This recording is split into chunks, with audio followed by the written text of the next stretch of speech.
We meet at a very dangerous moment in our history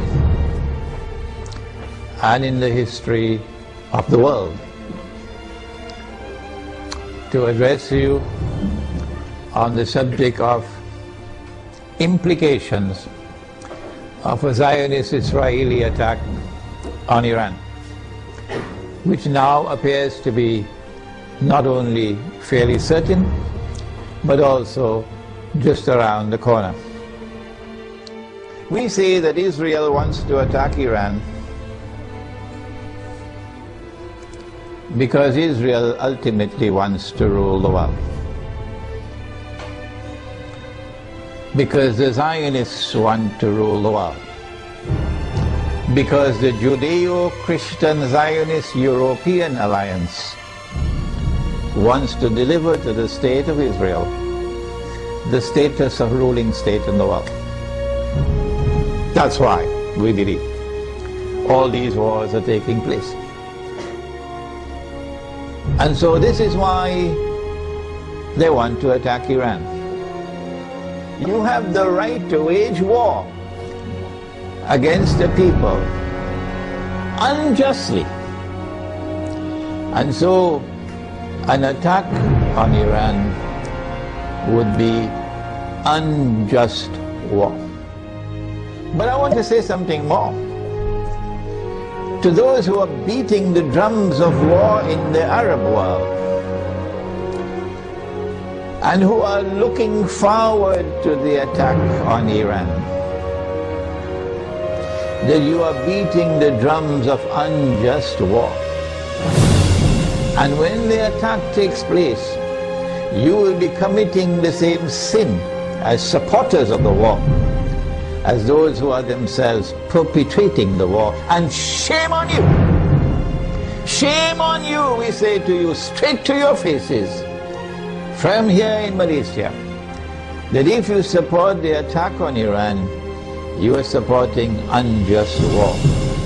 You are yourselves a party of dhulm. And Allah does not provide guidance to the people who commit dhulm.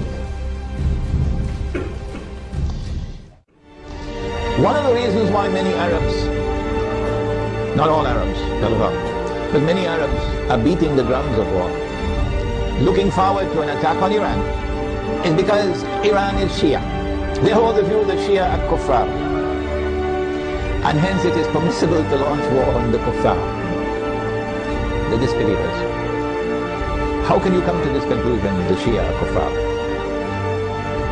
If the Shia are kuffar, then there must be some ijma' or consensus of opinion on that subject. That consensus has never been achieved in 1400 years. As a consequence, we say it is too late in the day now for you to come with any manufactured arguments declaring the Shia to be kuffar. The drum beating against the Shia and the attack which is about to be launched on Iran is located in a larger framework in which those who are waging war on Islam are seeking to do something that will function as a catalyst for creating Sunni-Shia civil war in the world of Islam. Sunni-Shia civil war would be something that would be massively beneficial for Israel. Number one, Sunni-Shia civil war will make Islam look negatively, a negative image in the world, at a moment when Islam is center stage in the attention of the whole world. Number two, Sunni-Shia civil war in Islam, Sunni versus Shia, would function as a diversion, diverting attention, both Muslim and non-Muslim attention, away from the plans of the Zionists to rule the world. Thirdly, Muslims fighting against themselves will obviously lead to a loss of power. Our power will decrease, and that will be strategically advantageous for Israel. War on Iran obviously is going to impact on the world economy. Number one, on the price of oil. not only because Iran is a major supplier of oil, but also because Iran is located in that basin that the Iranians call the Persian Gulf and the Arabs call the Arab Gulf, and they're still fighting over the words. The price of oil is going to shoot up because Iran can also block the Straits of Hormuz. You see, Iranian territory on this side and Oman on that side. It's not difficult for Iran to block the Straits of Hormuz and disrupt or the passage of oil tankers. So we can anticipate fairly confidently that the price of oil is going to escalate dramatically once the attack takes place. And the American government knows that. And that's why the American government does not want Iran to be attacked. Because the American government knows, and the Federal Reserve knows, and the bankers also know, that the US dollar is going to collapse. It will not survive an Israeli attack on Iran with the price of oil shooting up through the roof. And if the US dollar collapses, of course they're going to have to demonetize the US dollar. It will no longer be legal tender. They have to have something in place. They probably already have something to replace it, but at a fraction of its previous value. The American economy is going to collapse. Large numbers of white Americans are going to lose their wealth. And many of them are going to be listening to this lecture. There's going to be chaos in the United States when the economy collapses. There can be riots in the United States, and they're already anticipating that. And so an attack on Iran would lead to economic, financial, and monetary consequences that will be disastrous for the US economy. An attack on Iran can be launched simultaneously with an attack on Pakistan.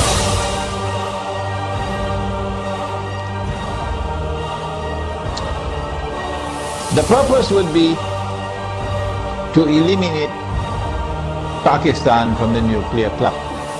And it is time for Muslims around the world to recognize, including Muslims in Iran, that Israel's most strategic partner, most strategic ally in the world today, after the United States, is India, with Saudi Arabia neck and neck behind India. And so, not only must India be involved in the attack, but also when the attack takes place on Pakistan, and if it succeeds, then in the sequel it is India who must now control the region on Israel's behalf. The denuclearization of Pakistan and the breakup of Pakistan into bits and pieces will impact upon Muslims in the whole of that subcontinent in such a way as to bring about a state of demoralization and despair, and send shock waves to Muslims in the rest of the world. That one of the largest Muslim communities around the world, in India, Pakistan and Bangladesh, have now come under the foot of Hindu India. So India will rule the entire South Asia, with NATO in control in Afghanistan, for the United States of America. Israel will attack Iran in order to commence wars that she hopes will follow one after the other. As soon as Israel attacks Iran, the first implication is that Iran is going to attack Iraq. And Iran is strategically poised, advantageously poised, to attack the United States in Iraq. That Iran is also likely to attack Bahrain. And it should not be difficult for Iran to take Bahrain. Bahrain cannot stand up to an attack from Iran. Bahrain is just across the water from Iran. I am suggesting to you that Iran is going to attack and take Bahrain. And if and when Iran attacks and takes Bahrain, then there's a causeway between Bahrain and Saudi Arabia where you can drive back and forth. The road will be clear to Saudi Arabia. I am anticipating, and the Saudis probably already have their plans laid out very well, because they know what's going to happen. And Israel already knows what's going to happen. That they're then going to turn to the United States to invoke whatever secret agreements they have of defense. That the United States has to intervene in Saudi Arabia to protect Saudi Arabia from an attack from Iran. I think the Zionists in the US Congress will ensure, even though the US armed forces would not want to go in there, even though the Barak administration would not want to go into Saudi Arabia, the Zionists in the US Congress will ensure that American forces will have to enter into Saudi Arabia to face Iran. So they're setting a trap for the United States, so that the United States is going to be led to a situation where it's going to be facing defeat. I think that for Russia and for China, an Israeli attack on Iran, particularly if it involves the use of nuclear weapons, would be recognized as a threshold being crossed. And so long as you did not cross that threshold, Russia and China were prepared to go along and continue in the Security Council of the United Nations, for example, cooperating and collaborating where possible in managing the affairs of the world. But once you cross that threshold, the implication for Russia and China is that you have crossed the point of no return,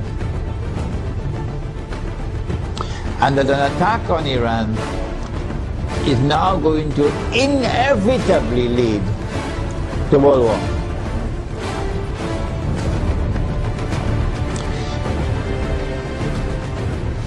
That after Iran and after Pakistan and after the Arabs, the Zionists are going to turn on China and Russia to make sure that China and Russia also bend down their knees and accept Israel, so that Israel can become the ruling state in the world. And so Russia and China would know, today it's them, tomorrow it's us. And they're not going to wait until tomorrow to recognize that.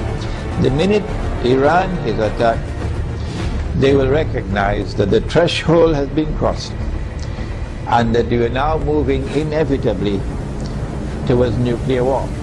Russia and China acted strangely on Libya. You remember? When the vote came to the Security Council, they abstained, knowing full well that if they abstain, the resolution will be carried, and that is the end of Gaddafi and end of the Libyan government. Why did they do that? I felt that perhaps they knew what the plan was, and they wanted to let the Western world, NATO, to sink deeper and deeper into a quagmire, you know, like shifting sands, you can't get out. So eventually they will end up in the graveyard, and only then will Russia and China attack them. How are Russia and China responding to Syria at the moment? How will Russia and China respond to an attack on Iran and on Pakistan? My understanding is that Russia and China are going to be quite different in the way they have behaved so far in international affairs. Quite different once the attack on Iran takes place. And so we will be heading ultimately towards World War.